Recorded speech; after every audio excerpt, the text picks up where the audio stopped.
Shalom à toutes et à tous. On se retrouve grâce à Midrashet Yehuda Manitou. On a le plaisir de se retrouver pour étudier ensemble avec le Rav Menachem Ackerman. On est toujours dans l'étude du livre Oroth, le livre phare du Rav Kook, Oroth Eretz Israël. Et tu as intitulé ce cours L'amant de Sion. Bechavod. Non, l'aimant de Sion. Ah, l'aimant, c'est le jeu de mots. Je suis tombé dedans.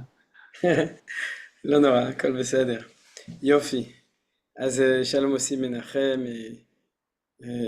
רוזלין et Yoela. Tov, alors on va commencer le cours. On peut tout de suite ouvrir d'ailleurs le texte. Le Seider.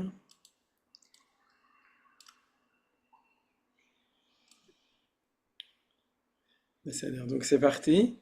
On va, comme d'habitude, dire pourquoi on étudie l'Ilou Nishmat. D'abord, Nikmat Damo Shel HaKadosh Yosef Avner Ben Eliyahu Barachel Durand.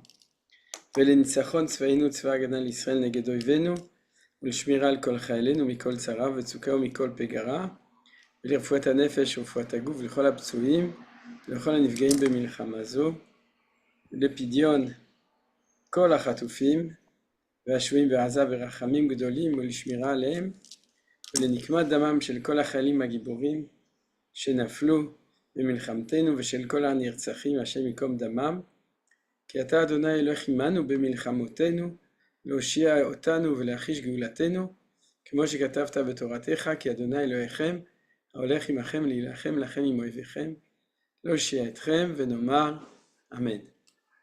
טוב, אז עכשיו, on peut commencer, et je vais tout de suite arriver aussi à la page où on était.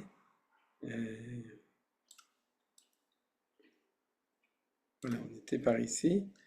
Ce qu'on va faire, c'est que si vous êtes d'accord, on va reprendre le texte, mais on l'a étudié, on peut dire, en fait, cette étude, elle se fait en deux temps.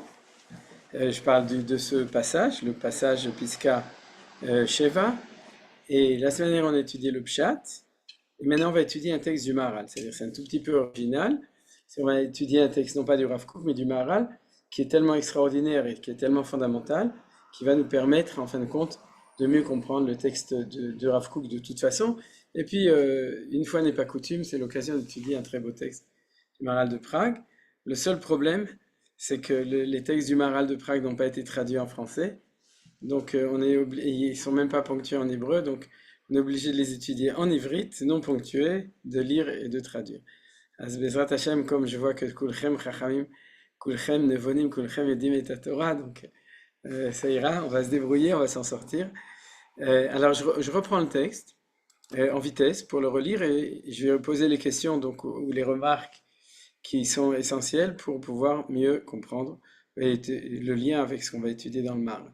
Alors, le titre c'est La sainteté intégrée en terre d'Israël et j'ai rajouté comme sous-titre le lien avec la terre. La traduction, maintenant, vous vous souvenez, c'est la traduction de Menachem Regeger qui est ici et le sous-titre c'est moi qui l'ai rajouté, ainsi que ce qui est en violet, j'ai fait certains petits changements dans la traduction. Le lien avec la terre pour celui qui sort d'Eretz Israël. Donc c'est ça le sujet en fait. Quel lien a une personne qui est en dehors d'Eretz Israël avec la terre d'Eretz Israël et quel est l'impact de ce lien sur son existence? Bien entendu, comme pendant 2000 ans on était tous en exil, le Maharal ne s'occupe pas de ceux qui vont faire un petit tioul en Chutz La'aretz, il s'occupe de manière vraiment très profonde. Comment est-ce possible de manière générale et qu'est-ce qui se passe quand le peuple juif se trouve en exil dans sa relation par rapport à la terre d'Eretz Israël. Donc c'est Oroth Eretz Israël et dans ce paragraphe, c'est le Oroth d'Eretz Israël lorsqu'on est en Chutz La'aretz, en dehors de Eretz Israël. Donc le Maharal dit comme ça, l'impact de l'esprit de la sainteté intégré en terre d'Israël est constant même s'il arrive que l'homme soit sorti de la terre d'Israël par erreur ou pour quelque raison de force majeure. En effet, même la prophétie, lorsqu'elle s'est manifestée en terre d'Eretz Israël, ne cesse pas en dehors d'Israël le contenu du verset d'Ézéchiel. Ayo ayad var Adonai el Yecheskel ben Bouzi be'eretz kasdim al ne'ar kevar vati alav sham yad Adonai. Le mot être est ajouté, il y a marqué Ayo aya, vous voyez deux fois, parce que elle, la prophétie l'avait déjà été adressée. C'est-à-dire que ce que le Rav Kook amène de là, de nouveau, on l'a déjà vu la semaine dernière, mais c'est une petite révision. que Rav Kook amène de là, c'est lorsque quelqu'un était en Eretz Israël, était lié avec les valeurs de la terre d'Eretz Israël, s'il est contraint de force majeure de sortir, comme le peuple juif quand on était exilé en dehors d'Eretz Israël, ça peut être au niveau de nouveaux collectifs ou individuels, à ce moment-là, l'acquis reste quand tu es en dehors d'Eretz Israël jusqu'à la prophétie. On a vu que pour la prophétie, c'est le plus grand chidouche, puisque il y a une preuve contraire, c'est celle de Yona Hanavi, qui s'enfuit d'Eretz Israël pour ne plus être en état de prophétie. Donc, Yecheskel nous prouve que si on est en état de contrainte, on est sorti pas parce qu'on voulait s'enfuir, mais parce qu'on voulait rester et on ne peut pas, ou on s'est trompé, à ce moment-là, l'acquis d'Eretz Israël reste. Ça, c'est la première idée de Rav Kook. Le flot de sainteté amorcé en terre d'Israël recueille toutes les émergences de sainteté trouvées hors de la terre d'Israël à toutes les profondeurs et les rapproche par sa force d'attraction. Ça, c'est une deuxième idée. C'est lorsque tu es Totseret Haaretz, made in Israël, et que tu te trouves autre part, et que justement tu te promènes dans le monde avec les acquis que tu as, tu es un Tsabar, tu es un Eretz Israélite, tu es une Neshama Eretz Israélite, à ce moment-là, non seulement tu gardes ce que tu as, mais tu deviens un aimant. Vous voyez la force d'attraction, et c'est ça le titre humoristique le jeu de mots du titre de ce soir, c'est-à-dire que c'est les aimants de Sion. C'est-à-dire que quand tu es là-bas, tu es en fin de compte, tu es un aimant pour recueillir. Alors, recueillir quoi? Les émergences de sainteté. Ça, c'est le secret de l'Ikouté Nitzotzot. C'est-à-dire le fait que, grâce au fait que tu es lié avec la terre d'Eretz Israël, tu deviens un aimant qui va rassembler les valeurs de sainteté. Donc, c'est pas parce que tu es juif que ça arrive. C'est pas parce que tu as décidé de sortir pour les ramasser. T'es pas en shlichut pour les ramasser. C'est parce que tu viens d'Eretz Israël que tu as à l'intérieur de toi un magnet, c'est-à-dire un aimant qui va attirer toutes ces choses-là. Alors, il faut comprendre pourquoi. Et c'est pour ça qu'on va étudier le Maharal, pour comprendre essentiellement ces idées-là.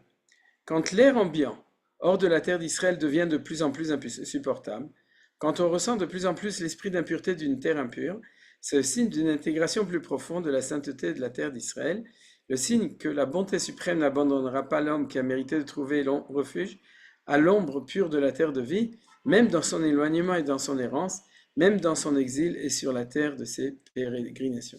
C'est que le Rav Kook donne quand même une condition pour pour garder ces valeurs d'Eretz Israël, c'est rester avec ces valeurs-là, c'est se sentir étranger quand on est là-bas. Plus on se sent bien là-bas, moins on est force d'attraction, c'est-à-dire moins on fait ce qu'on a à faire en dehors d'Eretz Israël, plus on se sent étranger et non pas à sa place là-bas, et plus on peut garder les valeurs qu'on a amenées, et plus du coup aussi on va pouvoir être une force d'attraction, donc faire ce qu'on a. Donc le Rav Kook nous dit que on est condamné quand on est en dehors d'Eretz Israël à se sentir en dehors de chez nous, à ne pas se sentir chez soi, et donc du coup aussi sentir que l'air est insupportable, c'est-à-dire on se sent pollué là-bas, c'est-à-dire que l'air est pollué, et deuxièmement, sentir l'impureté de la terre. C'est-à-dire, et ça, si on l'a, c'est le signe qu'on a en soi-même la sainteté de la terre d'Eretz Israël. On continue dans la même idée, dans le Rav Kook, l'étrangeté qu'on ressent hors de la terre d'Eretz Israël relie davantage toute aspiration spirituelle intérieure à la terre d'Israël et à sa sainteté. C'est-à-dire que tout ce qu'on fait va être lié avec la sainteté d'Eretz Israël lorsque on se sent là-bas étranger et étrange. Mais c'est-à-dire que c'est pas exactement la même chose. C'est-à-dire on sait qu'on n'est pas chez soi, ça c'est étranger, et puis on est aussi bizarre, on n'est pas normal. Alors du coup, il y a l'attente de la voir, se fait plus pressante, et l'empreinte du moule de sainteté de cette terre que les yeux de l'Éternel fixent constamment du début de l'année à la fin de l'année s'approfondit de plus en plus. C'est-à-dire, si on se sent pas bien là-bas, alors du coup, on a une tzipia l'Ishua. C'est-à-dire qu'on on peut dire on supporte plus la galoute, c'est-à-dire et on veut revoir la terre d'Eretz Israël et on veut arrêter cette situation étrange, cette situation anormale. Donc, et on continue. Bon, la semaine, on avait fait pas mal de dioukim sur toutes sortes de phrases comme celle du début de l'année à la fin de l'année. Et la profonde, c'est-à-dire en fait, peut-être ça je le rappelle, c'est que le Rav Kook ici citait un pasouk qui est ce pasouk-là. Eretz, asher Adonai Elohecha doresh ota, tamid eine Adonai Elohecha ba mereshit hashana ve'ad acharit shana. C'est-à-dire que Akadosh Baruch Hu a ses yeux toujours sur la terre d'Eretz Israël, et c'est à cela que fait allusion le Rav Kook quand il dit fixez constamment du début de l'année à la fin de l'année. Alors, et pour le Rav Kook, ça veut dire que il y a une permanence, même en temps de 2000 ans d'exil, ou pour celui qui est parti comme ça, il y a une permanence de la présence de Akadosh Baruch Hu en Eretz Israël qui regarde et qui surveille, qui nous permet de rester en lien avec ça, même lorsqu'on est loin. Et la profonde et sainte ferveur pour l'amour de Sion, pour le souvenir de la terre à laquelle tous les trésors sont liés, quand elle se renforce dans une âme même individuelle, à l'effet d'une source jaillissante sur toute la collectivité, sur les myriades d'âmes qui lui sont rattachées. C'est-à-dire, vous avez compris, celui qui a Hibat Sion, qui a l'amour de Sion, à ce moment-là, comme il est amant de Sion, comme je l'ai dit dans le titre, il devient aimant de Sion. Aimant magnet, c'est-à-dire une force d'attraction, c'est ce qui est dit à la fin. Et même si on est tout seul, c'est-à-dire tu peux être tout seul dans une ville, tout seul dans une communauté, mais si ce sentiment il est sincère en toi, il est véritable en toi, alors c'est comme une source jaillissante sur toute la collectivité et des myriades d'âmes qui lui sont rattachées. Ça c'est le secret du fait myriade, c'est le secret qu'on a, les neshamot sont liés, c'est-à-dire chacun a des neshamot qui sont liés à lui, et même si on ne sait pas qui c'est, mais notre travail a une influence sur ce qu'on dit, et ce qu'on dit dans les tefilot, kol hanilvim elai. Tous ceux qui sont attachés à ma neshama, il y a des neshamot, il y a des familles de neshamot, et donc le Rav Kook fait allusion à ça, même si tu es tout seul, et tu t'imagines que tu es cavalier seul, et que tout le monde est contre toi, et que ça servira à rien, c'est pas vrai, ça a une grande influence. Et comme j'avais fait remarquer la semaine dernière, autant avant il parlait de l'ikuté nitzotzot, c'est-à-dire l'attraction d'étincelles, ici il va parler d'attraction d'individus. C'est-à-dire c'est le même effet, tu as un aimant qui a une force d'attraction, autant sur des nitzotzot, ça c'est une compréhension de Kabbalah, de choses qu'on ramène, et la deuxième c'est sur des individus. Et à ce moment-là continue le Rav Kook, et le son du shofar, alors ce shofar on va en parler, du rassemblement des exilés retentit, une grande miséricorde prend son essor, un espoir de vie brille pour Israël. Alors, et la plante de l'Éternel fleurit, une lumière de salut et de délivrance rayonne, et se propage comme l'aube se déploie au-dessus des montagnes. Alors l'aube, on l'a vu la semaine dernière, c'est le secret de Mashiach ben Yosef, vous vous souvenez, c'est-à-dire de la Géoula qui vient avant le lever du soleil, qui est le secret de Mashiach ben David, quand les choses sont révélées, quand il y a une relation directe avec Akadosh Baruch Hu, avec éventuellement même des choses qui arrivent de manière miraculeuse, ou la résurrection des morts et d'autres choses. Mais au début, on a Mashiach ben Yosef, c'est on a l'aube, avant le lever du soleil, Alot HaShachar, et Alot HaShachar, on a vu dans la Gemara du Yerushalmi, de Brachot, que ça correspond au début de la Géoula, et qui est le secret de la Géoula par Mashiach ben Yosef. Et à ce moment-là, qu'est-ce qui se passe à ce moment-là? Il y a le rassemblement des exilés.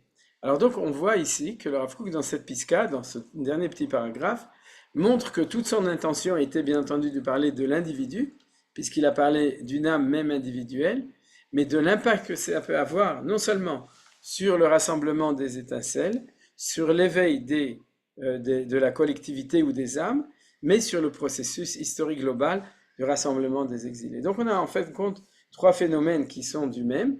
Nous, celui qui est en dehors d'Eretz Israël, et fait partie de ceux qui sont capables d'avoir un influx qui est celui d'une force d'attraction qui en fin de compte va être celle du retour des exilés, c'est-à-dire avec le son du shofar. Le son du shofar, on le sait, parce que c'est la tefila qu'on dit tous les jours, Teka b'shofar gadol lechautenu, Vesanes le kabetz galuyotenu, c'est-à-dire sonne, Akadosh Baruch Hu sonne-nous d'un grand shofar, les cheroutenu pour notre liberté, Vesanes et élève un drapeau, le kabetz galuyotenu pour rassembler nos galuyot. Donc le shofar dont on parle ici, c'est pas le shofar de Rosh Hashanah, c'est pas le shofar de la fin du Yom Kippour, c'est pas le shofar du dimanche non plus, c'est le shofar du rassemblement des exilés de la Géoula. C'est-à-dire, ça c'est.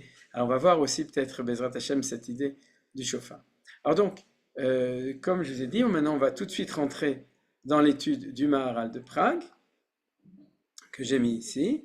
Maharal Netzach Israël, premier chapitre. Donc pour ceux qui ont étudié Netzach Israël, le livre du Maharal sur l'exil de Édom, 2000 ans d'exil, et sur la Géoula et le Mashiach, c'est à notre époque aussi, jusqu'à la fin des temps messianiques. Le Maharal a écrit plusieurs livres qui traitent d'histoire, il y en a 3. Le premier, c'est Gvorot Hashem, exil en Égypte, et Géoula, et aussi les fondements généraux de l'idée de Galout et de Géoula. Le deuxième, c'est Ner Mitzvah sur les 4 exils qui est lié avec la fête de Hanouka. Le troisième, c'est celui qui est plus directement lié à notre histoire actuelle, donc l'exil de Rome, bien entendu, d'Ishmaël, et 2000 ans d'exil depuis la destruction du deuxième temple et le retour en Israël. Donc vous imaginez bien que le premier chapitre du Maharal va être fondamental dans la pensée du Maharal. Alors par quoi le Maharal va commencer? De nouveau, j'ai pas tout imprimé tout le chapitre pour qu'on ait le temps, presque tout en fait, pour qu'on ait le temps de l'étudier, mais il va poser un fondement qui est un fondement philosophique et émotif. C'est le secret du bête de Bereshit, c'est que dans chaque chose, l'élément et son contraire font partie de la même idée. D'accord? C'est en logique booléenne. C'est A et A gag avec un toit dessus. C'est-à-dire chaque fois que vous avez un élément, la lumière, l'obscurité, oui, la droite et la gauche, etc., nous dit le Maharal, l'élément et son contraire ne sont pas inconciliables, mais au contraire, ils font partie d'une même unité, la thèse et l'antithèse. C'est-à-dire qu'il y a un lien fondamental. Ça, c'est l'introduction du Maharal. Et à ce moment-là, après avoir donné d'autres exemples, il va parler de Galout et de Géoula. C'est-à-dire, c'est son idée fondamentale. Il va dire, puisque c'est comme ça, et que nous sommes en Galout, pour pouvoir comprendre la Géoula, il faut non pas refuser la Galout, mais étudier notre Galout actuelle pour pouvoir comprendre aussi quelle sera la Géoula. Puisque si tu dis que c'est l'antithèse ou le contraire, comme je prendrai toutes sortes d'exemples, c'est-à-dire d'un contraire, un vrai contraire, à ce moment-là, si tu étudies quelque chose, ouais, alors tu peux aussi comprendre ce qui va être le contraire de cela, et aussi comprendre le lien entre les deux. Et c'est ça qui va guider le Maharal ici. Alors de nouveau, souvenez-vous, on l'étudie en lui-même le Maharal, mais ensuite on va retomber sur nos pieds, si Dieu veut, et une fois qu'on aura fini d'étudier le Maharal, on va revenir au Rav Kook pour répondre à cette question. Quel est ce rôle-là du juif ou du peuple juif qui est en exil et qui ne remplit que son rôle que lorsqu'il est lié avec la centralité de la terre d'Eretz Israël. Vous comprenez? C'est-à-dire qu'il n'y a que quand tu es toujours lié à ça que tu réussis à faire quelque chose en dehors. On pourrait prendre une image très simple, c'est d'un cerceau ou d'une roue avec le point central. Lorsque tu es sur la périphérie, sur le cerceau, sur le cercle qui est autour, tu remplis ton rôle lorsque tu n'oublies pas le lien avec la Nukuda Imtsait, avec le point central. Ça, c'est ce qu'on a vu dans le Rav Kook maintenant, et c'est en fin de compte ce qui te permet d'opérer des choses extrêmement fortes. Et pourquoi est-ce que les choses, elles marchent comme ça? Alors, le Maharal dit comme ça. Vechen, donc il n'y a pas le choix, je lis, je traduis. Vechen Israël be'atzmam. Im ayu omdim begalut leolam, she'en ze mekomam harawi lahem, ki mekomam harawi lahem lefi seder hametziut liyotam be'eretz Israël birshut atzmam, velo birshut acher. Alors, ce que le Maharal nous dit, c'est que l'antithèse, on pourrait dire, entre la galoute et la Géoula, cette antithèse, c'est que le fait que lorsque le peuple juif se trouve en dehors d'Eretz Israël, il est en situation d'anormalité. C'est-à-dire que si jamais, je pourrais dire A est possible et B est possible, c'est que A et B sont normales, à ce moment-là, c'est des phénomènes qui peuvent rester définitivement. C'est-à-dire, je peux être dans une maison, je peux être dans une autre maison. Par contre, parce qu'il n'y a pas d'antithèse entre un appartement, un autre appartement, une maison, une autre maison. Il n'y a pas d'antithèse. Ils n'ont pas une liaison qui est la liaison d'une chose et son contraire. Par contre, quand tu as une liaison de choses et son contraire, alors, nous dit le Maharal, c'est ce qui nous permet de comprendre que être en exil pour le peuple juif, c'est quelque chose qui est la normalité. C'est-à-dire l'antithèse, c'est la normalité. Être en Eretz Israël, c'est la, virgule, normalité. C'est-à-dire c'est normal. Et puisqu'il y a une situation normale, qui est pour le peuple juif d'être dans son pays, lorsqu'on est en dehors de son pays, on est en situation anormale. Or, si on est en situation anormale, elle ne peut pas perdurer. Parce que si elle était définitive, ça prouverait qu'elle est normale. Et si elle est normale, alors c'est où que l'autre situation est anormale, c'est-à-dire que le peuple juif retournera toujours en exil, ou que être en exil ou être en Eretz Israël ne sont pas des situations qui sont des situations antithétiques, une antithèse l'une de l'autre, c'est des options possibles. Et donc, la normale va être beaucoup plus large. C'est-à-dire que la normalité, c'est qu'on peut être partout. C'est-à-dire, comme on dit toujours, Melo kol haolam kevodo, si Dieu est parti, alors le juif peut être partout. Et ça, c'est une supposition que le Maharal va refuser. Il va le prouver d'ailleurs. Il va donc montrer que de manière logique, l'équation Galout-Géoula, on va utiliser les mots en hébreu, c'est-à-dire puisque le Maharal va les analyser, l'équation Galout-Géoula, c'est une équation d'antithèse, c'est-à-dire que l'un est contradictoire de l'autre. Et donc, de ce point de vue-là, il va nous dire, et ça c'est très important, n'oubliez pas que le Maharal, il vit à Prague après 1500 ans d'exil, et il n'y a pas Kol Israël Mirushalem, c'est-à-dire qu'il est à un temps où on ne voit pas la fin, où les chrétiens ont déclaré, contrairement au Maharal, que le peuple juif sera est voué à être un juif errant éternel, et les musulmans aussi, c'est-à-dire que le Maharal est en train de discuter avec ça et de dire d'où sais-je que la situation de l'exil arrivera à sa fin et que la fin de l'exil, ça va être la Géoula. C'est-à-dire, d'où est-ce que je sais tout ça? Et c'est pour ça que c'est le livre Netzach Israël. Alors, le mot Netzach, en lui-même, l'éternité, il inclut cette idée des deux choses. C'est-à-dire, c'est pas qu'on est promis à l'éternité, on est promis au retour à notre normalité. Et donc, c'est pour ça que l'exil est anormal, et puisqu'il est anormal, il va se terminer par une Géoula. C'est ça le développement du Maharal quand il énonce cette chose de deux valeurs qui sont en antithèse. Donc je reprends, ainsi Israël eux-mêmes, Be'atzmam, Imayom dim bagalut leolam, c'est-à-dire si, et de nouveau ne pas oublier qu'ils discutent aussi avec la théologie musulmane et la théologie chrétienne, et aussi avec le désespoir des juifs éventuellement. C'est-à-dire qu'ils disent, ça fait 1500 ans, on a même essayé entre-temps, ou même si on n'a pas essayé, c'est Dieu qui aurait dû essayer, mais en tout cas, sans doute qu'on est condamné à ça.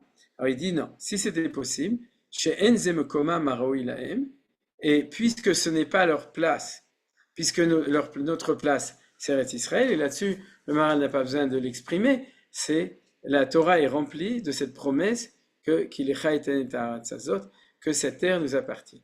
Donc, puisque le peuple juif a une terre qui lui appartient, donc ne pas être en terre d'Eretz Israël, c'est qu'on n'est pas à notre place. Qui me koma maraoui lahem le fiseder ametziut liotam be'eretz Israël birshut atzmam. C'est-à-dire que notre place, selon l'ordre de la metziut, de la réalité, c'est qu'on soit en Eretz Israël birshut atzmam, dans notre propre pays. Je vais le traduire comme ça. Reshut, c'est dans le propre domaine.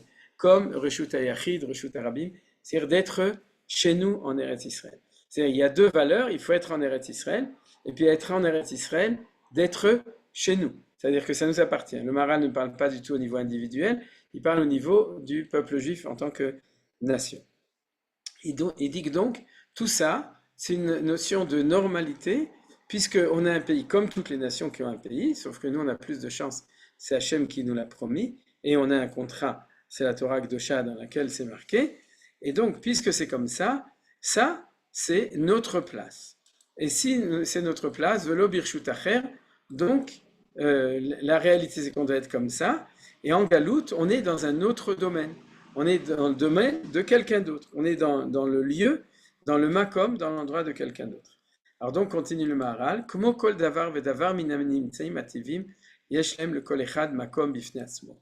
Chaque chose des existants naturels, c'est-à-dire chaque chose du monde, oui, yesh le kol echad, chacun a sa place. Kumo shegazru chazal, Comme on dit nos sages dans Pirkei Avot, En lecha davar she'en lo makom. Tu n'as pas quelque chose qui n'a pas sa place. C'est quelque chose de normal. Puisque l'objet se trouve dans un espace, alors il faut que chaque chose doit à une place qui est sa place à lui. C'est-à-dire, donc puisque c'est comme ça, nous dit le Maharal, on n'est pas différent des autres. Alors où notre place c'est le monde entier, on est un peuple universel, ou bien au contraire on est un peuple normal, et si on est un peuple normal, et comme la Torah nous a dit qu'on était un peuple normal, qu'on avait une place, donc on a un autre makom, et notre makom c'est notre domaine, c'est là où on est normal. Vechol davar ou birshutatzmo, donc chaque chose qui a sa place, il est dans son reshutatzmo.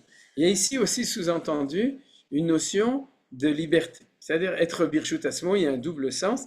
Reshut, c'est reshut arabim, mais aussi birshutatzmo, c'est-à-dire que tu es chez toi, quand tu es chez toi, tu fais ce que tu veux, c'est-à-dire tu es chez toi, tu n'es pas chez on ne te dit pas quoi faire. On verra que malgré tout, ce n'est pas le point essentiel dans le développement du Maharal, mais c'est surtout la notion de localité. C'est-à-dire tu as ton endroit, et ton endroit c'est aussi de nouveau pas l'endroit des Arabes, c'est l'endroit du peuple juif. Ça nous appartient et on est chez nous ici, et c'est pas le makom de quelqu'un d'autre. Ve'im ayu nisharim begalutam le'olam. Si on était voué à rester en exil, de nouveau un petit peu de patience pour arriver à la raison pour laquelle on l'étudie. Pour l'instant, on l'étudie pour la beauté du développement du Maharal. Ve'im ayu nisharim begalutam le'olam, preuve par l'absurde, si jamais Israël était voué à rester dans la galoute éternellement,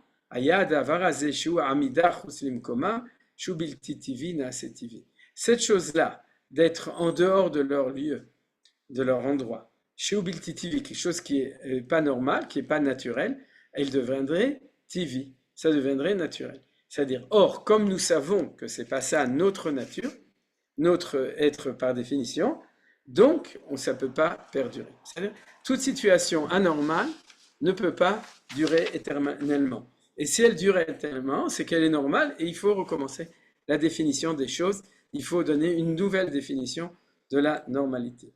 She'en omed bitemidut rak advarim ativi. C'est-à-dire la stabilité se trouve dans la définition de la nature. C'est-à-dire lorsque un objet, une personne se trouve là où il doit être, à ce moment-là, il peut être bitmidut, c'est-à-dire de manière éternelle ou de manière, il peut rester là-bas, perdurer.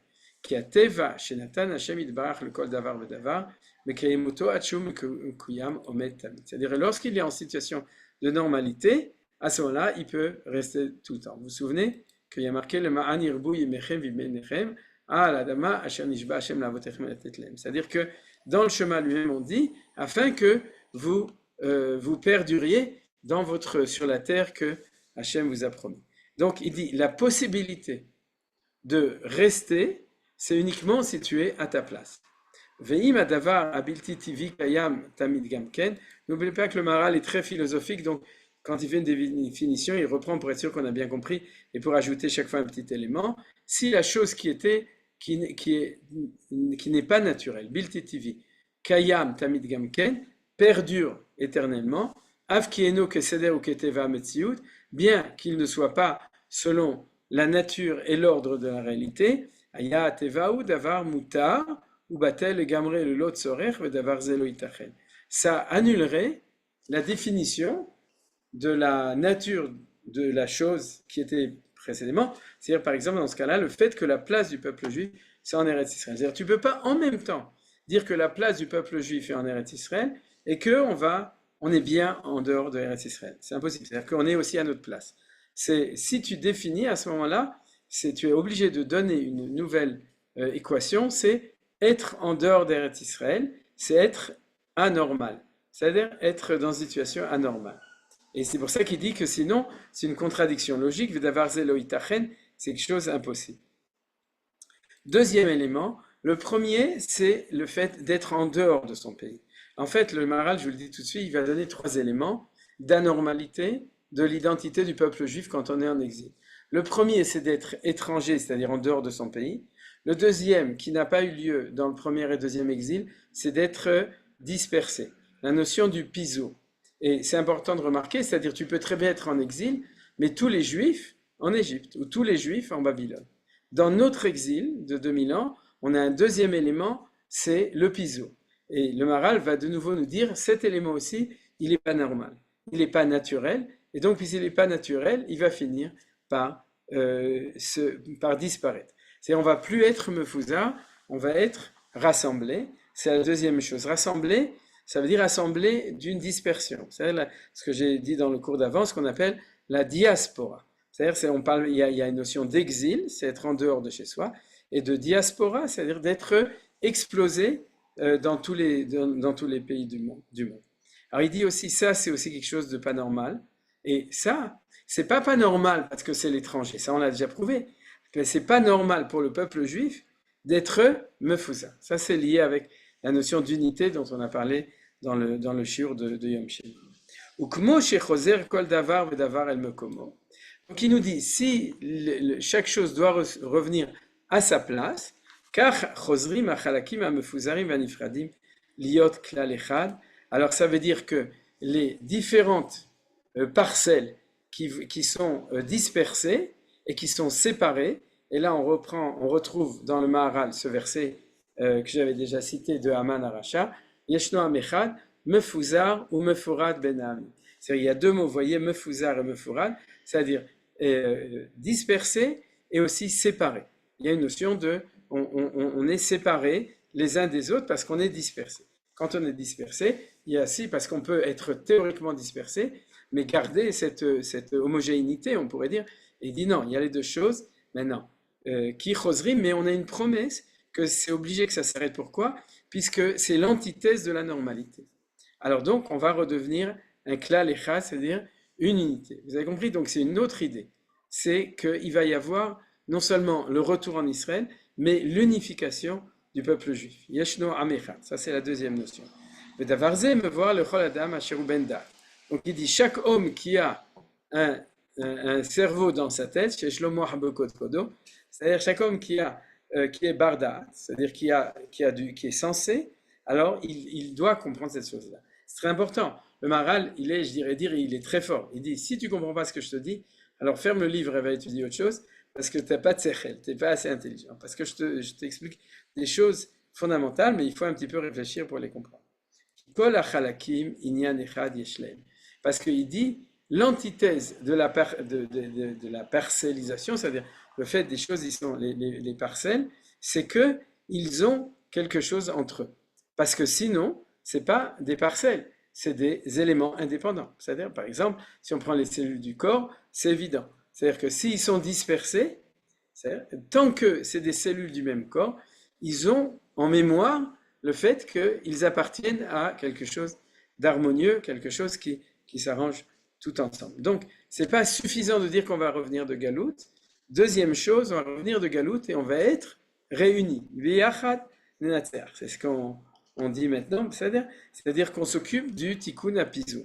C'est plus le cours de lundi, donc, mais on s'occupe du Tikkun HaPizur, c'est-à-dire de savoir que le retour en Israël, c'est aussi la réunification.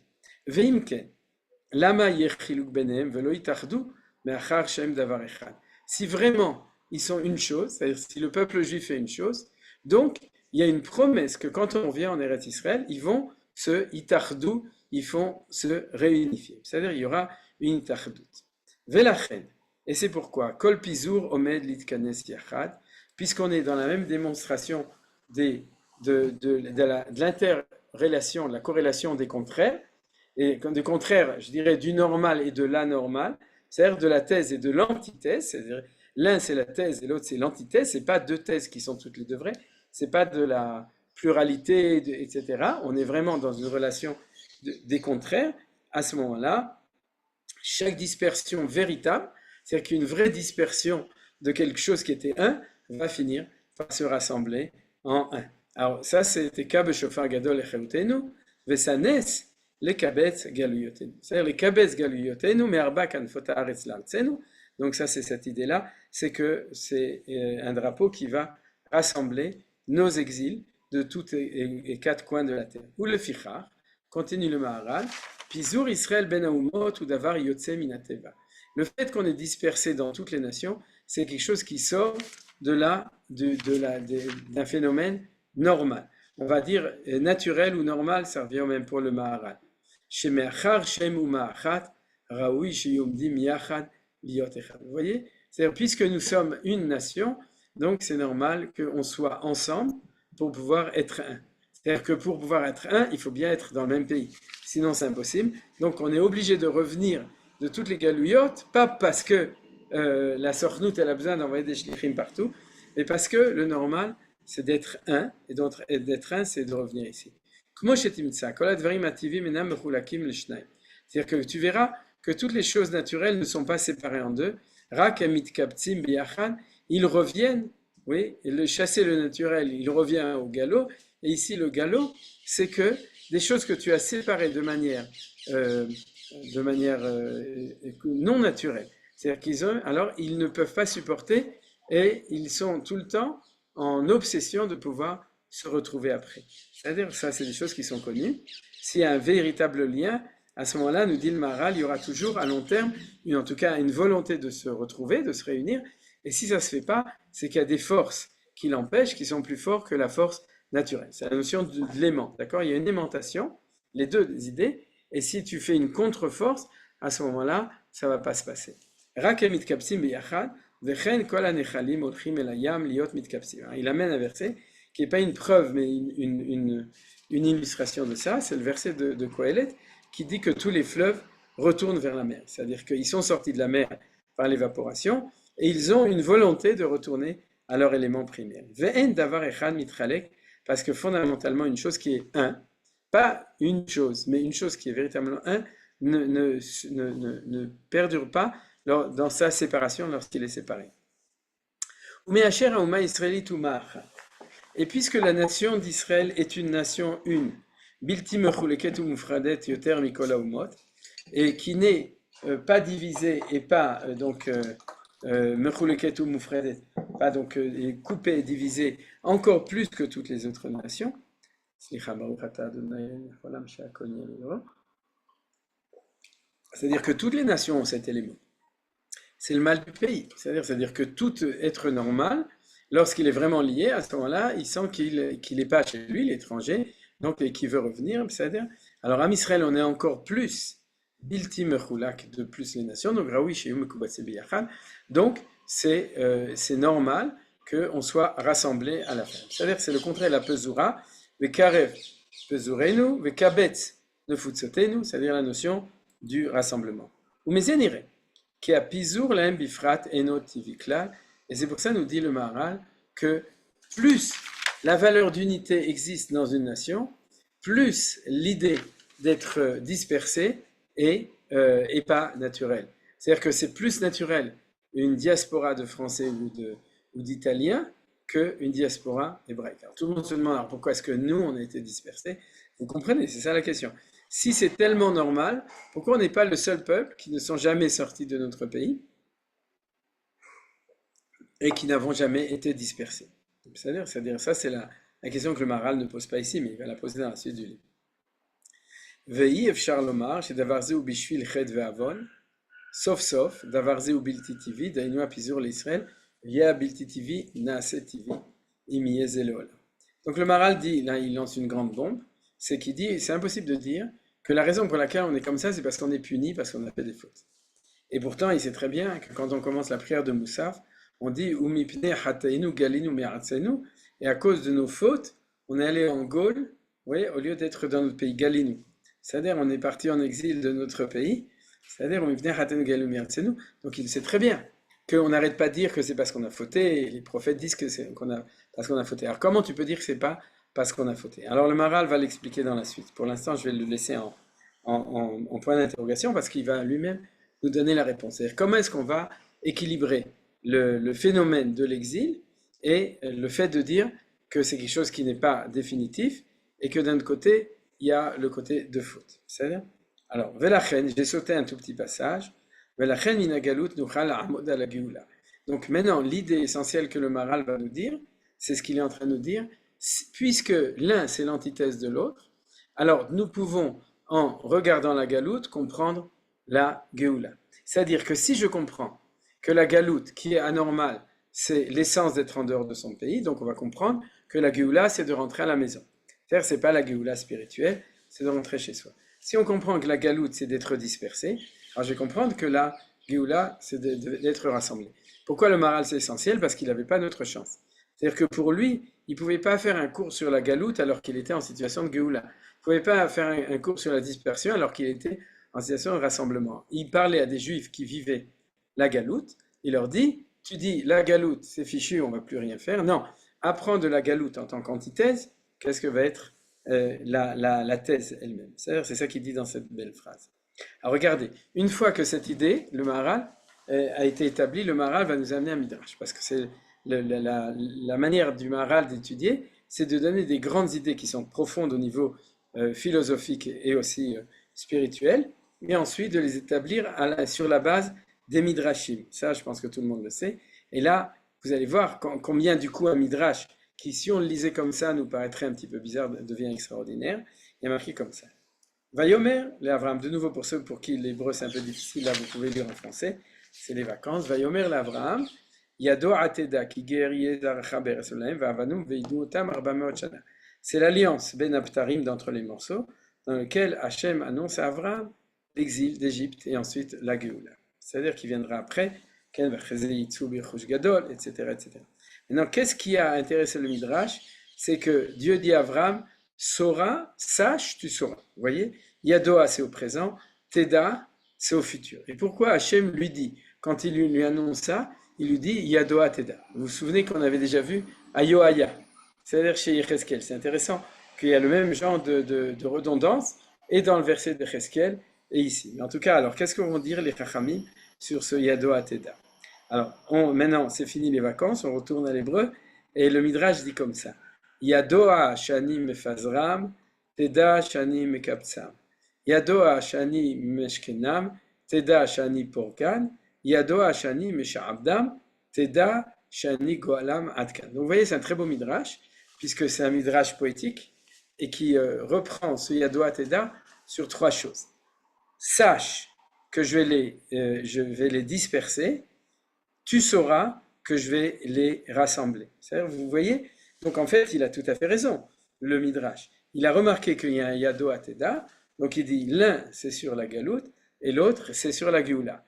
Pourquoi la Géoula est au futur et la galoute est au présent? C'est normal. C'est-à-dire que la réalité du présent, c'est la difficulté de la galoute, ou personnelle ou collective, là c'est collectif, et la Géoula, c'est la promesse future. Donc c'est le Yadoa et le Teda, c'est-à-dire le présent et le futur. Alors le premier donc c'est dispersion rassemblement. Yadoa shani memashkenam Teda shani porkan. Sache que je les mets en gage et sache que je vais. C'est pour ça que ça s'appelle le monde de piété. Au lieu d'avoir le monde, le Harabait, on a le monde de piété. C'est-à-dire et donc et sache que je vais les libérer de cet engagement, de ce fait qu'ils ont été mis en gage. Yado shani mesha'abdam, teda shani geolam. Sache que je vais les mettre en esclavage, c'est-à-dire ils seront soumis à une autre nation en tant qu'esclaves, teda shani geolam, et sache que je vais les libérer de là.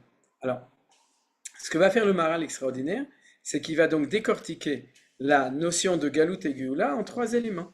C'est-à-dire les trois éléments, c'est le fait qu'on est soumis aux autres nations, soumis esclaves, c'est-à-dire c'est ce qu'on appelle le shibut, comme en Égypte, c'est-à-dire c'est en fin de compte la situation de l'oppression, du fait qu'il y a une autre nation qui a la main sur nous, qui a l'emprise sur nous. Ça, j'ai commencé par la fin. La deuxième, Mashkenam va nous expliquer le Maharal, c'est qu'on est en gage chez quelqu'un d'autre, c'est-à-dire qu'on n'est pas chez nous. Ça, c'est l'exil géographique. Et le Mephazram, c'est le fait qu'on est dispersé. Vous voyez, c'est ce que le Maharal avait déjà. J'ai sauté le paragraphe qui est sur Mesha Abdam, c'est celui que j'ai sauté, mais le Maharal, du coup, nous donne dans le Midrash. Et vous voyez qu'on a un Midrash qui a l'air simple, mais un Midrash extraordinaire, puisqu'il dit deux choses. Tout d'abord, thèse, antithèse, et ensuite trois éléments dans la thèse et l'antithèse, qui sont ces trois éléments-là qu'on vient d'énoncer ici. Alors le Maharal va l'expliquer. Juste pour mémoire, il y a trois Shavuot pour maintenir la situation anormale. Le Maharal l'explique autre part, c'est que quand on est en exil, Akadosh Baruch Hu, il a fait trois serments. Ça se trouve dans la fin de la Gemara de Ketubot, j'avais fait un cours dessus. justement basés sur le Maharal. Le premier, c'est que les goïms, c'est qu'on n'a pas le droit de sortir d'exil si le temps n'est pas arrivé. Chez Lo Yalou Bechoma. Oui. Le deuxième, c'est chez Lo. Non, chez Lo Yalou Bechoma. Il y en a un chez Lo Isha Abdou Utermidai, que les goïms ne nous soumettent pas trop. Et le troisième, j'ai un trou de mémoire, mais en tout cas, Yosef, tu te souviens? C'est ne pas dévoiler la fin des temps. Chez Lo Yegalou et Taketz. Shodaïboul. Oui, ou chez Lo, non, chez Lo Yitreku et Taketz. Chez Lo Yegalou, c'est dans les trois suivants. Chez Lo Yitreku et Taketz, c'est-à-dire de ne pas pousser. Et le Maharal explique tout simplement, c'est qu'il y a trois choses, c'est-à-dire c'est un contrat tripartite entre Dieu, entre Israël et entre les nations. Et cet élément-là, on le retrouve ici. C'est-à-dire les trois choses sont liées avec le pouvoir possible qu'on les goïme sur nous, c'est le shi'ibud, c'est-à-dire la volonté de Dieu de nous libérer, c'est anim meshkenav anipokam, et disons, si vous voulez, la condition au niveau du peuple juif, c'est de pas on peut expliquer comme ça chez Mfazan animé comme ça. En tout cas, on retrouve toujours trois. Alors, on va continuer dans le Maharal. Velo itrechu bemidrash lever kolelu advarim shem inyan echad vedaya yalo lomar yadoa shanim shabdam shani goalam. C'est-à-dire que si toute l'idée c'était de donner une idée générale de Yadoa Teda, il aurait suffi de dire sache que je les mets en exil, mais Shabdam en esclavage, Vani Goalam, je les libérer. C'est comme ça que les Juifs lisent la Megillah, la Haggadah, et qu'ils lisent l'histoire de l'Égypte, c'est-à-dire de manière uniforme. Il y a une seule idée, Galout Geoula. Il dit chez Zuikar, chez Maskir, Bechol Makom, chez Gal Israël, puisque l'essentiel, c'est la notion de Gal Israël, que Dieu sera libéré, que Am Israël sera libéré par Dieu, donc de l'esclavage. Velama Lolaskir Akinus Vaperouk, donc pourquoi parler de nouveau de ces deux premières idées qu'il y avait au-dessus? Rak Sheratsu Lefaresh, qui beshte lumilot Yadoa Teda, c'est parce qu'il voulait expliquer que dans ces deux mots, le Yadoa Teda, Nirmaz, Agalut, Ve'ageula, quelle allusion de la Galout et de la Geoula. Agalut Belashon Yadoa, la Galout dans le langage de Yadoa, Ve'ageula Belashon Teida, Shei Lashon Atil, et la Geoula dans le langage de Teda, qui est le langage du futur.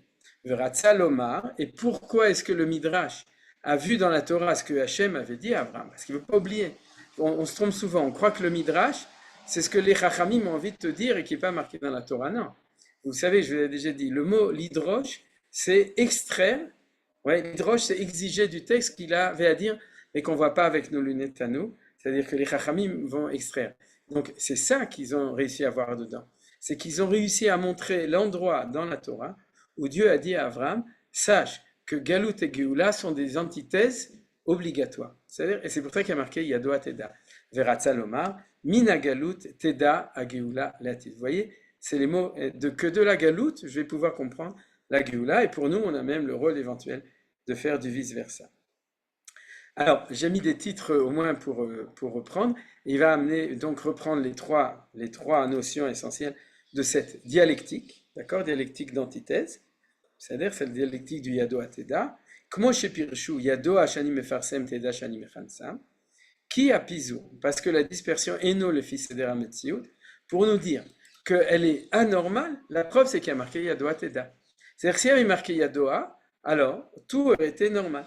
Mais puisqu'il y a marqué Yadoa Teda, on nous prévient que dans la liste des anormaux, tu as le pisou, la dispersion. Chez Davar Echad, comme Israël Shema Mechad Mefuzar, Israël qui est un, c'est anormal qu'il soit dispersé. Comme il est expliqué que les choses qui sont un, ils sont aussi yachad ensemble. Ça c'est un chidouche. Pourquoi? Parce que en français, on dit un et ensemble, c'est des mots différents. En anglais, one et together, pour ceux qui aiment les carottes. Mais en hébreu, echad et yachad, et ça le Maharal l'explique, c'est le même mot. Et ça, c'est quelque chose qui est une grande idée. C'est-à-dire que c'est parce qu'il y a l'unité fondamentale, l'harmonie du peuple juif en tant qu'un, qu'ils sont obligés d'être beyachad. C'est-à-dire beyachad. Vous voyez que les kavanot sur beyachad et netzach, c'est beyachad, on va étudier netzach Israël. C'est ça la kavana du slogan qui est en ce moment. C'est-à-dire cette notion de beyachad, c'est qui sous-entend qu'on est beyachad parce qu'on est echad. Ensuite, l'exil, le retour dans son pays. Vechen yadoa shani memashkenam, c'est-à-dire que je les mets en gage. Venatati otam birshut acherim, c'est-à-dire que là, ils vont être de nouveau dans un domaine, dans un pays qui appartient à quelqu'un d'autre. Venroy le fils seder hametziut chez Israël omdim birshut acher, c'est-à-dire que c'est pas normal qu'ils soient dans le pays d'un autre. Qui mâche Israël em be'eretz acheret. Et là, on voit que c'est une question de géographie lorsqu'ils sont dans un autre pays. Yatsu birshutam, ils sont sortis de leur domaine. Vomdim birshut acher, ils sont chez quelqu'un d'autre que moi, mashkon shenichnas birshut acher, comme le gage qu'on met en gage chez quelqu'un d'autre. Ça veut dire quoi? C'est-à-dire que si on a conquis le Sinaï, ouais, et qu'on va se promener dans le Sinaï, on n'est pas en exil. On est chez nous à la maison, parce que c'est chez nous. C'est-à-dire, mais par contre, ce qui fait qu'on est à l'étranger, c'est qu'on est dans le pays d'une autre nation. C'est-à-dire, on n'est pas chez nous, on est dans le pays de quelqu'un d'autre. La dépendance, l'indépendance. Vechen Israël et Nam Roim le fils seder hametziut shehu tachat memshelet acherim. Troisième chose, étrangers dispersés et être soumis à une autre nation. C'est-à-dire, ce n'est pas selon l'ordre de la réalité qu'Israël soit dirigé, soumis à quelqu'un, donc la dépendance. Et le résultat, c'est le shibut, c'est-à-dire être esclave, c'est exprimer de la manière la plus violente et la plus grave le fait que c'est quelqu'un d'autre qui te dit quoi faire. C'est-à-dire, c'est ça un évêque. Un évêque, c'est pas quelqu'un qui souffre, c'est quelqu'un qui est dirigé par quelqu'un d'autre. Il n'est pas libre de faire ce qu'il doit faire pour être lui-même. Kilo al davarze en Ivraim, parce que le peuple juif n'a pas été créé pour être normal, c'est-à-dire ne pas être. Les kach yado hashanim shabdam, c'est-à-dire c'est la troisième phrase, je les mets chez une autre nation, et anigoalam, je les libère. Kiwi barach, amesader ametziut, parce que Hachem qui a créé la réalité, la réalité, yefshar sheyavo mito davar yotze min haseder, donc à long terme, il est impossible que quelque chose soit en dehors de l'ordre normal, kim le fisha bemikre achet. Et quand est-ce qu'il y a anormalité? C'est quand c'est quelque chose qui est donc par hasard et pas par principe. Mikré, vous connaissez la notion de mikré. Et il dit, qu'est-ce qui génère ce mikré? Le chet, c'est la faute.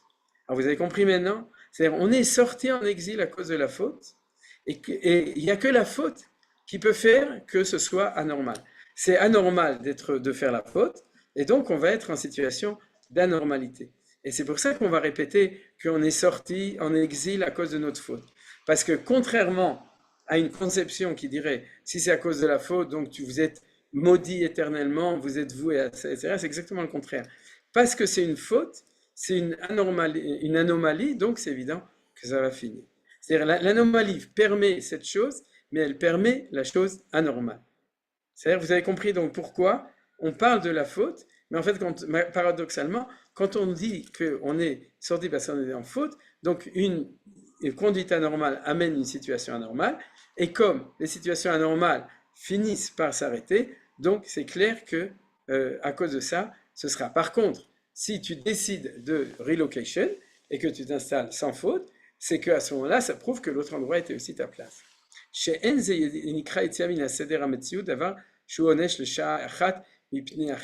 que il dit, ça ne s'appelle pas sortir de la réalité quand c'est une punition pour un temps à cause de la faute. Donc le temps, ça peut être 2000 ans, ouais, mais c'est quand même une situation temporaire si c'est lié à la faute. Vous voyez le développement extraordinaire du Maharal dans sa lecture de la... C'est-à-dire, on n'est pas des religieux qui aimons, comme disait Manitou, qui aimons se complaire dans le fait que l'homme est fauteur, etc. Et donc c'est normal, et Dieu, etc. C'est exactement le contraire. C'est-à-dire, c'est la preuve de la normalité. Aval, Sheyen Ishar le Olam, que ça reste éternellement, Zeeno, c'est impossible. Kilot imisa d'avoir Shotsemin Seder Sheimekuyam, parce que, comme il répète, quelque chose qui est en dehors de la nature ne peut pas perdurer. Vechen Mashama, Yadoa, Shani Meshabdam, Teda Shani Golam, Kishibuda Uma Beuma, Enze, le fils Seder Ametziut Asheraoui. Le Maharal est un grand révolutionnaire. Il disait c'est absolument anormal qu'un peuple soit soumis à un autre peuple, ni le peuple juif ni les autres. Donc toute colonisation est vouée à une décolonisation à la fin, surtout pour le peuple juif. Qui raoui sheti kol uma. Chaque nation, benechorim, chaque nation doit être libre. Vous voyez les grandes idées du Maharal qui sont développées ici. Comme il l'a expliqué dans son livre parallèle de Gvurot Hashem. Tavin kilashon galo vegaal otiyot shlem shavot. Alors, cette dialectique de yado ateda, de thèse et d'antithèse, il le trouve dans les deux mots, exil et geoula, galout et geoula. Parce que sortir en exil, c'est galo. C'est-à-dire, quand les gens ils sortent en exil pour chercher du pain, on appelle ça quoi? Des galopins. C'est-à-dire, et le deuxième mot qui ressemble, c'est gaal. Pourquoi? Parce qu'ils ont les mêmes lettres, le gimel et le lamed. Rag b'shebelashon gaal nirmaz bo shuit barach galota mikol arba ruchot olam.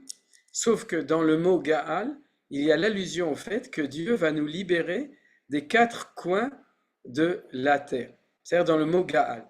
Umeached et apizur shelem, il va réunifier le pizur. V'chol achdut ba'olam ou ba'imtsa. Pourquoi? Parce que c'est une nouvelle notion. Lorsque la réunification d'un éclatement, elle est toujours dans le point central. C'est-à-dire on ne peut pas aller en Ouganda, on ne peut pas aller au Birobidjan, parce qu'on ne peut que aller à l'endroit qui est le centre de gravité de l'explosion de la dispersion. Ça, c'est une grande idée que nous rajoute le Maharal. Pour être rassemblé, tu es obligé de retourner au point central qui a fait la dispersion. Je vous avais déjà dit une fois qu'en physique, lorsque vous avez un obus qui explose, si on fait le centre de gravité de toutes les récissimes, de toutes les, qu'on appelle ça, de toutes les, quand il y a un obus qui explose, tous les petits morceaux, comment on appelle ça, ce que les gens ils se reçoivent dans le corps, chas v'shalom. Les éclats. Toda Rabba. Si tu fais le calcul du centre de gravité de tous les éclats, c'est une formule de physique, tu te rends compte que le centre de gravité ne change jamais. Il reste toujours à l'endroit où il y a eu l'explosion. C'est-à-dire que cette notion, c'est que les éclats ne se dispersent pas de manière hasardeuse, de manière aléatoire, ils se dispersent avec une rationnelle qui fait que le centre de gravité va toujours rester au même endroit, il ne va jamais se déplacer. Et c'est ce qu'il dit ici,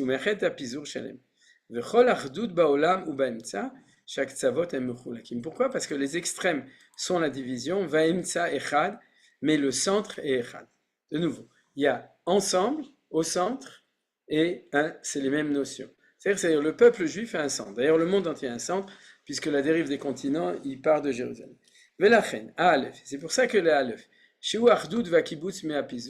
qui est l'unité et le rassemblement de Pizur d'abord, parce que Aleph, c'est Gematria 1, et ensuite parce que c'est comme un X qui rassemble de tous les points, de tous les côtés au point central, c'est-à-dire, ou Be'emtsa Teva, il va se trouver au milieu du mot.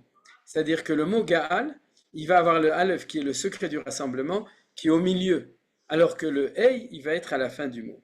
Aval Gala, ou Behei, Sheu Pizur. Pourquoi le Hey, c'est le Pizur? Il va tout de suite l'expliquer, c'est-à-dire au niveau de la forme des lettres, et de la valeur des lettres aussi, c'est le Hey c'est 5, le E et aussi de la forme de la lettre, le Hey est le signe de la dispersion. Et la dispersion, c'est d'être dans les quatre directions et d'être aussi au début. Qu'est-ce que c'est un Hey? Regardez, on va le voir, un Hey, c'est un axe, vous l'avez déjà dit, l'axe horizontal et l'axe vertical, X, Y, mais avec un point, ce point-là au milieu. Il dit ça. Ça, c'est aussi en valeur gématria, un dalet, c'est 4. Et le point que tu rajoutes, ça fait 5. C'est-à-dire, entre le passage entre le dalet et le hey, c'est passé de 4 au 5. Pourquoi? Parce qu'il y a dispersion où on perd le point central, il y a dispersion aux 4 coins, arba, dalet, kanfot, haaretz, le X et le Y, mais où on garde le point central, et ça, c'est un hey. Shadavar, sheu mefuza. Ça, c'est un point important. La chose qui est dispersée, ou mefuzar bechol hashetar, il est dispersé dans l'absolu, dans tout le territoire. Shu kolel arba ruchot vegam ba'emtsa. Et pour être partout, il faut avoir les 4 coins cardinaux, 4 directions cardinales, pour être sûr qu'on va aller partout. Parce que chaque position, elle est toujours par rapport aux 4 directions cardinales. Alors, vegam ba'emtsa, et si c'est une véritable dispersion qui a un sens, un rationnel, comme j'ai dit, c'est qu'il y a aussi le point central. Av sha'emtsa eno pizo. Bien que le point central ne fait pas partie de la dispersion, c'est l'antithèse, davarze maché shlem emtsai, ba le rod ki nishar be'Israël koach ardut be'kibbutz comme chez Hébert. Le fait qu'il n'y a pas marqué Galad, c'est-à-dire avec un dalet, mais marqué avec un hey, ça veut dire que en secret à l'intérieur de la dispersion aux 4 points, même s'il n'y a plus de juifs en Israël pratiquement, chas v'shalom, la force d'unité et de rassemblement ne disparaît jamais comme ce sera expliqué dans la suite des choses. Vous avez compris? C'est-à-dire que le hey, on est dispersé, il ne faut pas jouer et croire qu'on n'est pas dispersé, mais il y a un point à l'intérieur du hey, ouais, qui est le secret de la promesse qu'un jour on va pouvoir se rassembler parce que ce point central ne disparaît jamais. Velomar lecha, pour te dire, qui a galout beatzmo ou siba la geoula. Et donc ça va te rappeler qu'il y a une relation, une raison, une cause, une causalité entre la galoute et la geoula. Dans ces choses qui vont se développer dans énormément de directions. C'est-à-dire le sens de la galoute se comprend par le sens de la geoula. Mais c'est que la galoute elle-même est la cause de la geoula. Les kabetz à pizour veliot Israël echad pour rassembler. Et ça c'est le secret du point à l'intérieur du haï. L'écart. Otiot Gala et Motiot Gal. C'est pour ça que les lettres de Gala et de Gal sont les mêmes. Rak Shenase à Pizour le Ardout. Sauf que le passage, c'est que la dispersion du Hey de Gala devient une réunification dans Gaal. Shun Irmaz ve Aleph Shel Gal, qui est Remes dans le Aleph de Gal. Vous voyez que c'est des lettres très importantes. Il y a dans la Kabbalah, il y a 3 lettres. Aye, comme que Vodo. Le Aleph, le Yud et le Hey, qui sont des lettres gutturales qu'on n'entend pas, et qui sont des lettres qui ont une importance énorme. Donc en fin de compte, il y a ici un secret. Quand tu es dans le Gala, tu es dans un certain niveau, et quand tu es dans Gaal, tu montes d'un niveau supérieur, qui est celui du rassemblement. Uvame sheyesh ei bemila Gala, asher ha'i moreal she Israël pezurim bechol arba kanfot ou be'emsa. Le fait que dans le mot Gala, donc comme on a dit, c'est le hey qui montre qu'on est dispersé partout, que le point central n'a jamais été oublié ou effacé. C'est ça qui garantit l'unité du peuple juif, même en exil.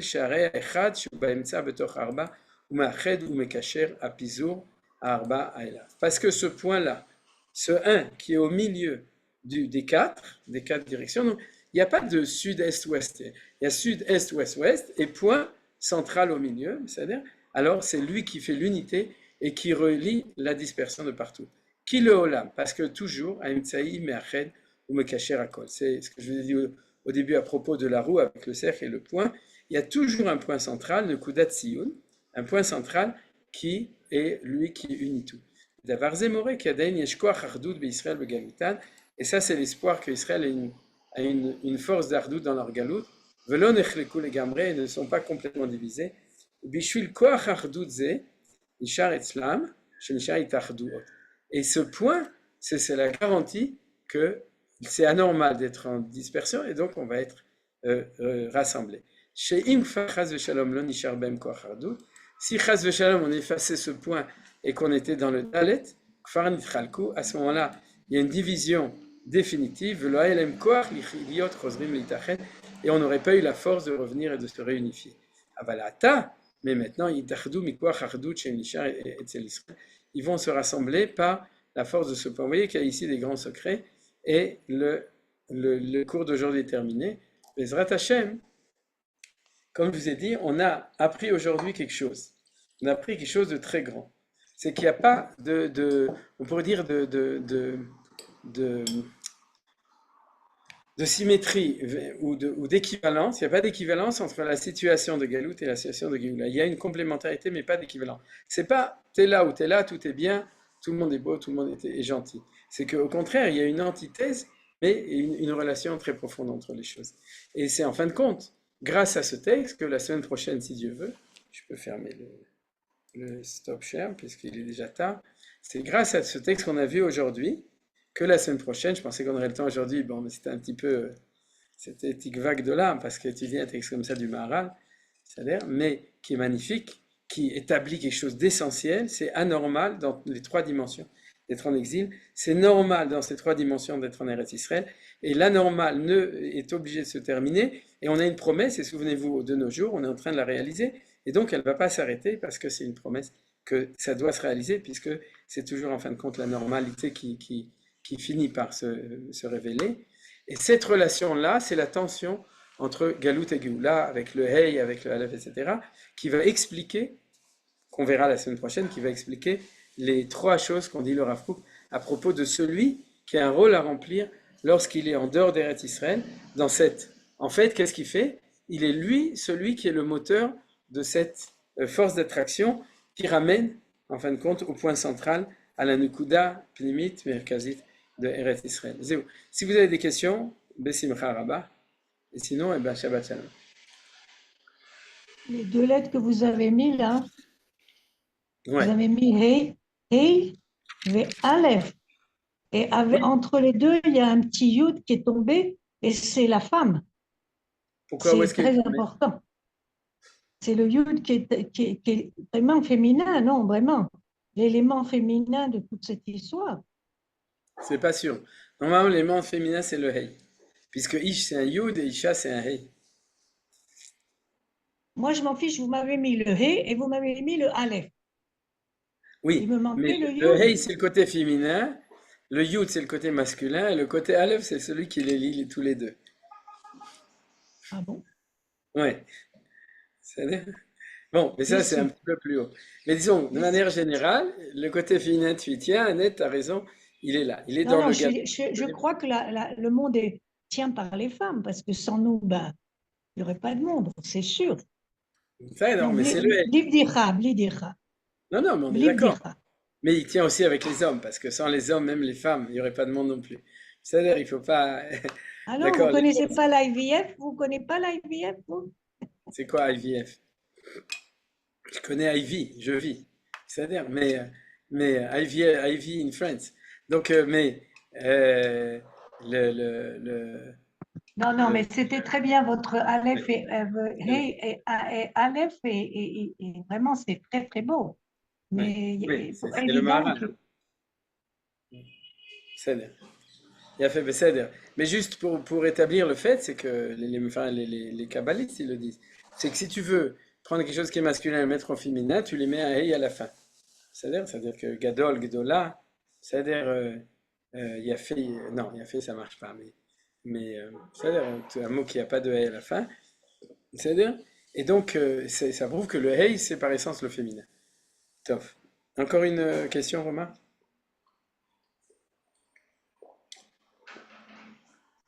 Bonjour, vous avez dit que les Juifs qui sont en galoute, c'est le moteur pour la Géoula. Oui, Oui. c'est ça que vous avez dit. Alors, quand il y a des Juifs en galoute qui disent qu'on montera en Israël que quand il y aura Mashiach, il ne faut pas les contrarier? Pourquoi? J'ai pas compris. Pourquoi il faudrait pas les contrarier? Parce que vous dites que à partir du moment où on est en galoute, c'est eux qui vont apporter la Géoula. J'ai pas dit exactement ça. C'est ce que le Maharal a dit, c'est que il y a une relation entre la galoute et la Géoula, que l'un est obligé d'être la cause ou le début de l'autre. Ça, c'est le Yado Atena. C'est-à-dire maintenant, ce que le Rav Kook rajoute, ceux qui sont moteurs de Géoula, c'est pas ceux qui attendent le Mashiach, c'est ceux qui veulent amener le Mashiach. C'est-à-dire, c'est pas du tout la même chose. C'est-à-dire, c'est ceux qui sont en souffrance d'être en dehors d'Israël qui sont les moteurs de Géoula. C'est ce que dit le Rav Kook. Et c'est ce qu'on verra aussi dans le texte du Maharal la semaine prochaine. C'est-à-dire, vous comprenez, c'est pas du tout la même chose. C'est-à-dire, celui qui est content en galoute et qui dit je suis très bien, mais j'attends que le Mashiach vienne et quand il viendra, c'est promis, je reviens. C'est-à-dire, il n'est pas moteur de Géoula. C'est celui qui est, en fait, qu'on dira, celui qui est comme ça, il est dans le Dalet du Hey. Celui qui est dans le Yud du Hey qui est au milieu, c'est celui qui est en galoute, mais qui sait qu'en fin de compte, sa place, c'est anormal d'être là-bas et que sa place est ici. Et c'est à ce moment-là, en fait, c'est en ça que le Maharal est lié avec le Rav Kook. C'est plus clair comme ça? Donc ceux qui disent qu'on attend le Mashiach, il faut les contredire. Il faut leur dire, mais prends un avion et viens ici. C'est-à-dire, va à l'agence juive, ouvre un dossier. C'est-à-dire, Ok. Madame. ça va. Ah ben. Merci beaucoup. Besimcha. Merci beaucoup. Merci. En fait, quand on était en Algérie, on était très contents. Alors, c'est bien qu'on soit parti d'Algérie. Et parce que grâce à ça, quand tu étais en France, on n'était pas content. On n'était pas contents du tout. Ah, ça dépend qui. Il y en a qui étaient contents. Heureux comme Dieu en France, comme on dit. Mais bon, On n'était mais pas Kitsour, contents. la vérité, c'est que c'est du Kaïnia, c'est-à-dire ceux qui ont amené La Géoula, c'est ceux qui se sont séparés et de nouveau, il n'y a aucun jugement parce que nous, on a la chance d'être ici de notre temps, mais quand je parle des générations d'avant, c'est toujours une dialectique. Là où tu es, si tu veux te sentir bien, il faut accepter, il faut faire un compromis avec la réalité. Alors tu dis, ah, c'est bien d'être en Algérie, c'est bien d'être en France, c'est bien d'être là, etc. Et c'est Gamzou le Tova et tout comme ça. Alors on est obligé pour pouvoir supporter ou porter. Mais il y a un moment où il y a une situation, c'est ça que dit le Rav Kook dans ce texte, et le Maharal, où si on est trop bien, à ce moment-là, et ça marche plus. Vous savez, et en tout cas, on empêche la Géoula. Tov, בסדר. Alors, תודה רבה. אז Shabbat Shalom, תודה רבה, תודה רבה. et à bientôt, Bezrat Hashem. שבת שלום. Shabbat Allez, shalom. Merci. תודה רבה, ברוכים תהיו, et